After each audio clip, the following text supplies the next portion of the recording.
একজন মানুষ কত বছর বাঁচল তা ইতিহাস মনে রাখেনি, সে কী বদল আনলো সেটাই মনে রাখে। খ্রিস্টান ধর্ম বলে মানুষ তার কর্মের দ্বারাই পরিচিত।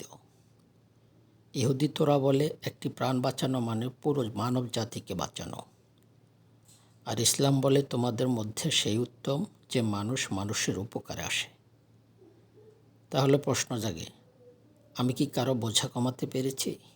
কারো চোখের পানি মুছতে পেরেছি?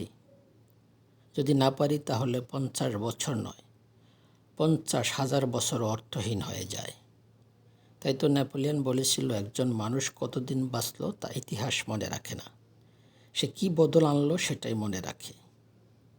এজন্য হয়তো হাদির সাংবাদিকের দিকে তাকিয়ে কাপা কণ্ঠে বলেছিল, আমি 50 বছর বাঁচলাম, কিন্তু আমাকে দিয়ে দেশ, জাতি, উম্মার কিছুই পেল না। তাহলে 50 বছর বেঁচে লাভটা কোথায়? এর কারণ জীবন ধৈর্য নয়, জীবনের ইম্প্যাক্টই আসল।